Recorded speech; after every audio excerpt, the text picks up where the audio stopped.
Hello, hello! It's me, Janette, creator and owner of Pocket Letters and author of Janette Lane Blog. How are you? Hope you've been well.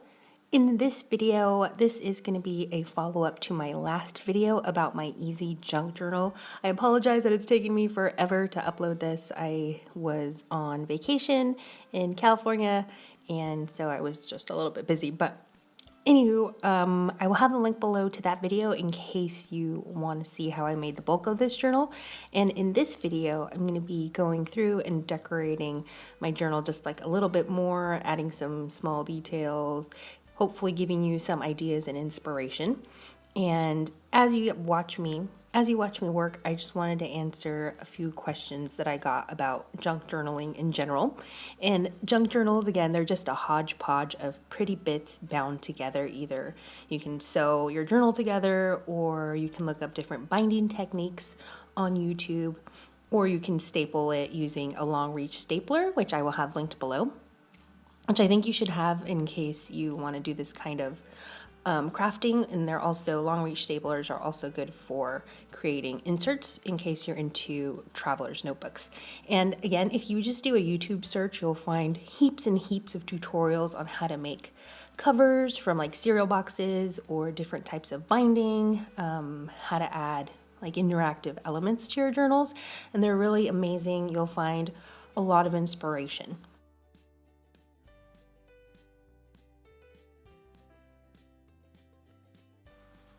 Junk journals are great if you have scraps or pretty bits that you're not quite sure what to do with. Just bind them together and create a junk journal.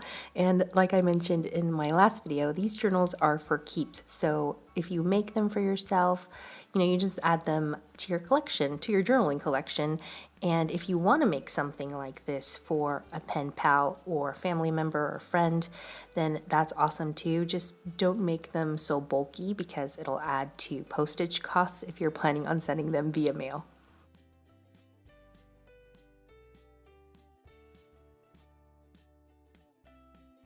Junk journals would also be great to document a trip. So for example, let's say you go to San Francisco and you collect bus schedules, or do they have train? Yeah, metro tickets, programs, travel brochures, and you can use all of those things in a junk journal instead of tossing them or cutting things out of them for a scrapbook. So usually I take, travel brochures and then I cut stuff out of them, but with a junk journal you could just keep the whole your travel brochure intact and create a junk journal out of it.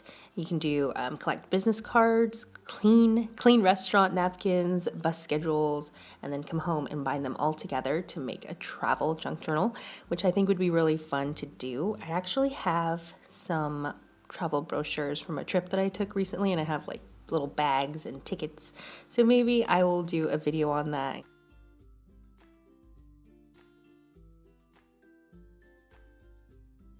Also, don't forget that you can journal in these journals, so if you want to leave some space for writing, then you can either add some lined paper or copy paper to your journal before you bind it together, or you can just cut out some white cardstock or white lined paper and just glue squares throughout your pages so that you have that room to document.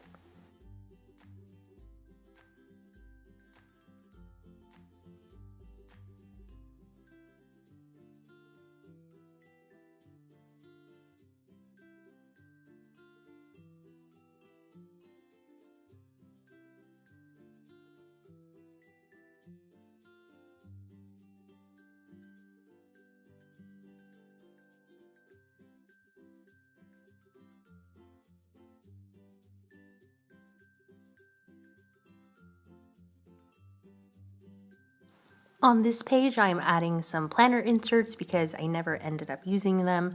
So they're lined, which will give me some space to write and journal. And so if you have expired planner inserts, if you're a planner girl, you probably do, because I don't know, I don't end up using all of my planner inserts sometimes because sometimes you're too busy to plan. But yeah, if you're not sure what to do with your extra expired planner inserts lying around, then junk journals are great for that.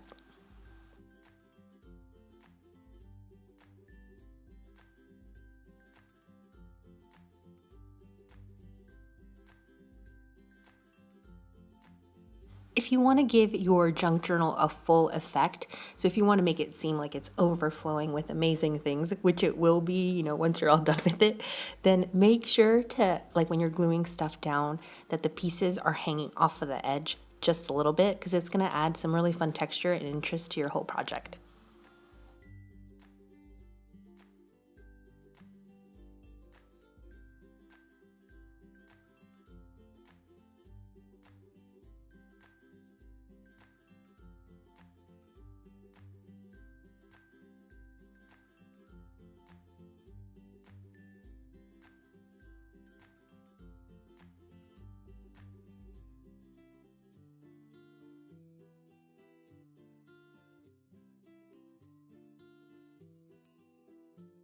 If you don't have a glue gun, I have one, but I don't have any glue sticks at the moment, then red liner tape is perfect for gluing things down to your paper, like lace trim or ribbons, like I'm about to do right now.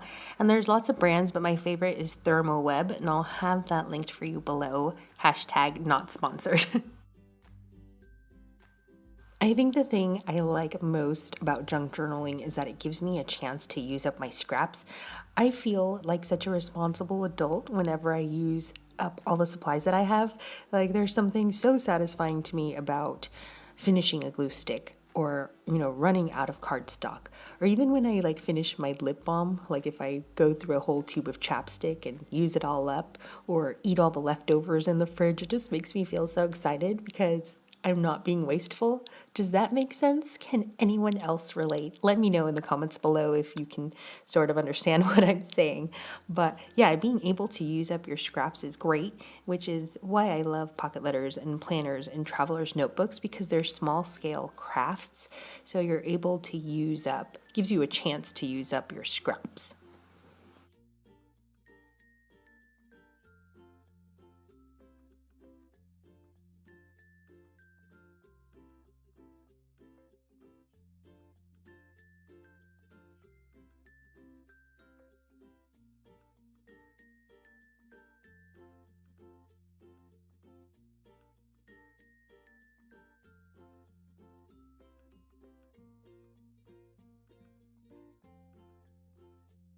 I'm going to be lining some of the elements on my pages with my white and black pens, and I really love the look of white Jelly Roll ink on the darker elements and black ink on the lighter elements, and this is a good way to, highlight some of your details, and I will have these pens linked below because they're awesome. I really feel like this journal is a never-ending project, so I do hope to make more videos about it in the future. In my last video, I mentioned these free quote cards, which I love and I use a lot in my crafts. And I'll have a link for you where you can download them and print them up for free right below in the description bar. And I always try to make it easy for you guys and link the stuff that I use in my videos. So check that out if you have a moment.